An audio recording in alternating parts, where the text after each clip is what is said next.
Hello guys and welcome back to my new video. तो आज की वीडियो मैं एक बहुत इम्पॉर्टेंट सिविल लॉ के टॉपिक पे बना रही हूँ और टॉपिक का नाम है कॉज ऑफ एक्शन। और ये वीडियो जो रहेगी ये बहुत ज़्यादा मैं एक सिंपल लैंग्वेज में बनाऊँगी, हिंदी और इंग्लिश मिक्स में बनाऊँगी ताकि सब लोगों को समझ आए। और मैं बहुत बेसिक और सिंपल एग्जांपल्स लेके आप लोगों को समझाऊंगी ताकि जिसने भी सेमेस्टर एग्ज़ाम्स देने हैं या कोई किसी एग्ज़ाम की और अन्य एग्ज़ाम की तैयारी कर रहा है तो उसको एक बेसिक कंसेप्चुअल अंडरस्टैंडिंग इस टॉपिक की हो जाएगी। और इसके साथ साथ जो भी असेंशियल प्रोविजंस आएंगे जो कि मेरे हिसाब से आप लोगों को रेफ़र करने चाहिए इस टॉपिक के लिए, वो भी मैं ज़रूर बताऊंगी आपको। तो चलिए अब स्टार्ट करते हैं। तो लॉज जो होते हैं वो कई कैटेगरीज में डिवाइड हो सकते हैं। तो अभी आप जैसे देख सकते हैं, जैसे मैंने लिखा हुआ है, एक कैटेगरी हो गई सब्सटैंटिव और प्रोसीजरल लॉज की, एक कैटेगरी हो गई क्रिमिनल और सिविल लॉज की। तो जो कॉज ऑफ एक्शन टॉपिक है ये सिविल लॉ से रिलेटेड है। ये टॉपिक जो है ये क्रिमिनल लॉ में वैलिड नहीं है, ये क्रिमिनल लॉ का पार्ट नहीं है। सबसे पहली इम्पॉर्टेंट बात हमारे लिए ये याद रखने की है। दूसरी, लॉज जो होते हैं सब्सटैंटिव लॉ होते हैं, जो लॉ हमारे कोई राइट्स की बात करते हैं या वो ऑफेंसेस की बात करते हैं, बेसिकली उनके इंग्रेडिएंट्स को डिफाइन करते हैं। सपोज करिए कॉन्ट्रैक्ट एक्ट। कॉन्ट्रैक्ट एक्ट क्या एक्ट है? कॉन्ट्रैक्ट एक्ट, कॉन्ट्रैक्ट कैसे बनता है, कॉन्ट्रैक्ट में किस टाइप के हम rights and obligations parties define कर सकती हैं आपस में, और कैसे कॉन्ट्रैक्ट लीगल हैं, कौन से लीगल हैं, कौन से वॉइड हैं, कौन से वॉइडेबल हैं, कॉन्ट्रैक्ट की डेफिनेशन और ऐसी XYZ बातें कॉन्ट्रैक्ट एक्ट में डील की गई हैं। फिर टीपीए मतलब ट्रांसफ़र ऑफ प्रॉपर्टी एक्ट। तो transfer of property act as the name says deals with such contracts where the subject matter is transfer of property. Transfer of property contract act का ही आप हम कह सकते हैं एक एक्सटेंशन है, पर it is a special act with respect to transfer of property. और क्योंकि उसमें आपके इंग्रेडिएंट्स अलग हैं, कुछ फॉर्मेलिटीज़ अलग होती हैं, प्लस प्रॉपर्टी चाहे मूवेबल इमूवेबल हो उसमें कैपिटल बहुत इन्वॉल्व होता है।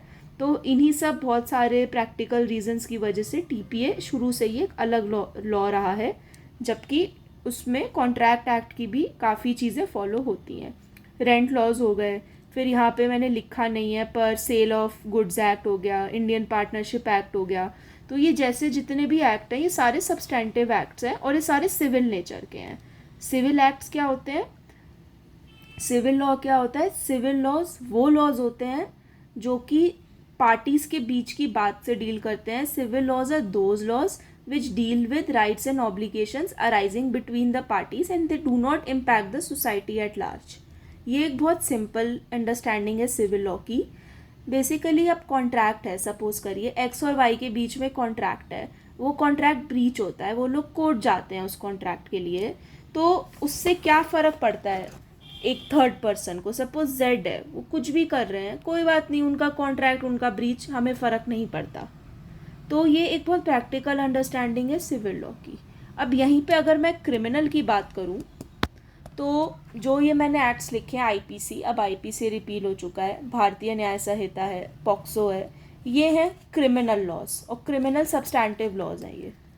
इनमें आईपीसी और बीएनएस में ऑफेंसेस डिफाइन किए थे, ये जनरल लॉ थे ऑफेंसेस को डिफाइन करने के लिए।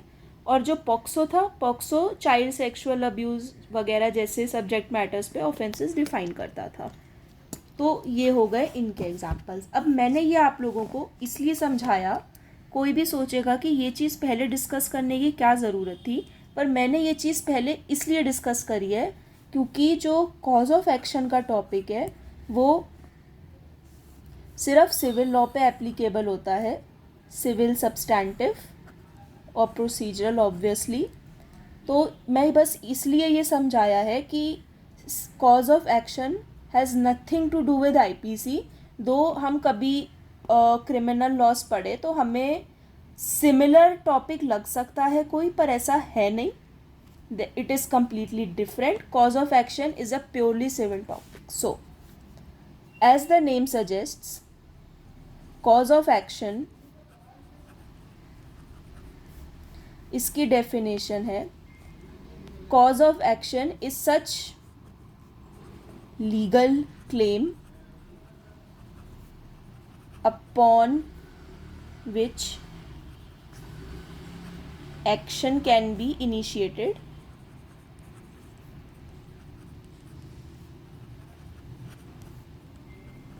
in a court of law. और एक पर्टिकुलर केस में कॉज ऑफ एक्शन क्या है, उसके लिए एक बहुत सिंपल फॉर्मूला हम लोग बोल सकते हैं या इंग्रेडिएंट बोल सकते हैं, वो है existence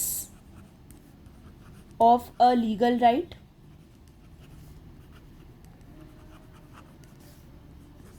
and violation of that legal right.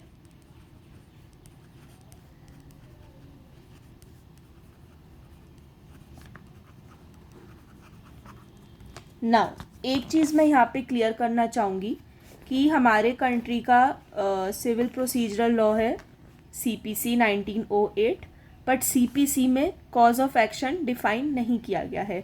Referred बहुत जगह पर है क्योंकि it is the very basis of civil suit, पर डेफिनेशन क्या है ये it was left over to the judiciary to interpret and decide.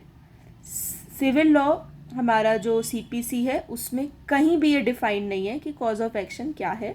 सो यहाँ पे ये जो मैंने आपको दिया है, this is what is a cause of action. अब इसका मैं एग्जांपल समझाऊँ. X है, Y है, इनके बीच में कॉन्ट्रैक्ट है.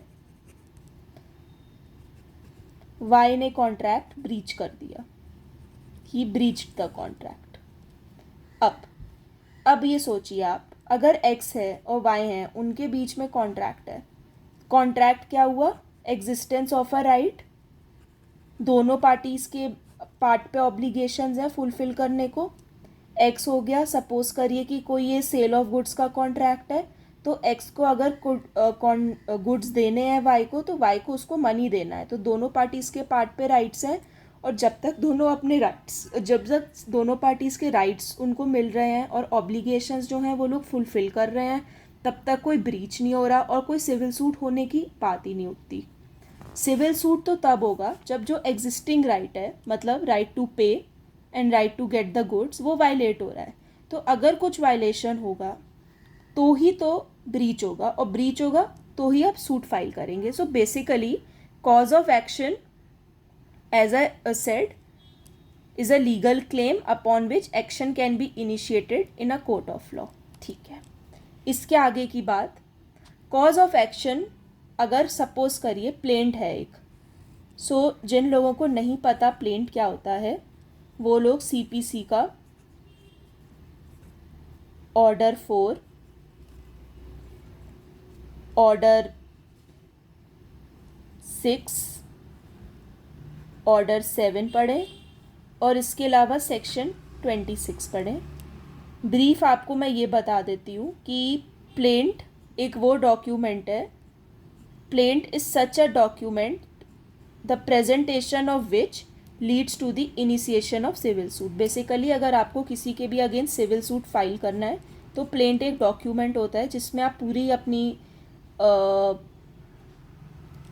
पूरी अपनी कॉज ऑफ एक्शन समझाएंगे, आपके साथ क्या क्या हुआ है और आप ये सिविल सूट क्यों फाइल करना चाहते हैं. So that document is called a plaint, and plaint is what leads to initiation of a suit. So ये वाले जो प्रोविजंस हैं ये ज़रूरी हैं प्लेंट का कंसेप्ट समझने को.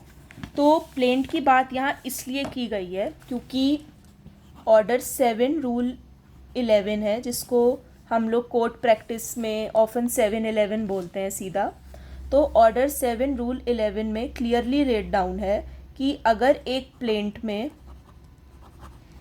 Cause of action clearly disclosed नहीं है, कॉज ऑफ एक्शन अनक्लियर है. सपोज करिए जो आपकी प्लीडिंग्स हैं प्लेंट में, वो प्लीडिंग्स अगर कॉज ऑफ एक्शन को ठीक से रिवील नहीं करती हैं, हिंदी में अगर हम प्रॉपरली बोलें कि इधर उधर की बातें की गई हैं, if the plaint does not contain the cause of action precisely और the pleadings are such that the cause of action is unclear और it is not revealed, So in that case, the plaint can be rejected. So basically cause of action की ये importance है. अगर plaint में cause of action ठीक से define नहीं होगा, एक्सप्लेन नहीं होगा, क्लियर नहीं होगा, एंड अगर जो प्लेंट के साथ डॉक्यूमेंट्स अटैच्ड होते हैं उनकी अगर प्लेंट के साथ एक कॉम्प्रिहेंसिव रीडिंग की जाए और उसके बाद भी अगर कॉज ऑफ एक्शन नहीं समझ आता है, नहीं डिस्क्लोज हो रहा है, ऐसी बात खुल के आ रही है, तो हमारा प्लेंट जो है वो रिजेक्ट हो जाता है. मैं आपको यहाँ दिखाती हूँ. The plaint shall be rejected in the following cases where it does not disclose a cause of action. So अब ये ऐसे हो जाएगा. तो टेक्निकल ग्राउंड्स पे जब भी आपका प्लेंट रिजेक्ट होता है तो आगे सूट फाइल बहुत ही रेयर केसेस में होता है, एंड वो जो आगे इसकी स्टडी है वो मैं अपनी अलग एक वीडियो कभी बनाऊंगी, उसमें डिस्कस करूंगी और उसमें मैं इस वीडियो का भी लिंक दे दूंगी. तो मैंने आप लोगों को कॉज ऑफ एक्शन का पूरा जेनेसिस समझा दिया है. कॉज ऑफ एक्शन क्या होता है, मैंने एग्जाम्पल भी दे दिए, मैंने प्लेंट के लिए इंपॉर्टेंट प्रोविजंस भी बता दिए, क्योंकि ये पार्ट अगर मैं नहीं डिस्कस करती तो कॉज ऑफ एक्शन का जो अंडरस्टैंडिंग है वो कॉम्प्रिहेंसिव नहीं होता. सो आई होप आप लोगों को मेरी वीडियो पसंद आई होगी, एंड प्लीज़ लाइक करें इसको, शेयर करें अपने लीगल फील्ड के लोगों को, प्लीज़ वीडियो भेजें और सब्सक्राइब करें मेरे चैनल को. और मैं आप लोगों के लिए और नई नई वीडियोस लाती रहूँगी. कल मैं नहीं ला पाई थी, पर कल वाले कल में मैं ज़रूर आप लोगों के लिए एक और नई वीडियो लाऊंगी. Thank you so much.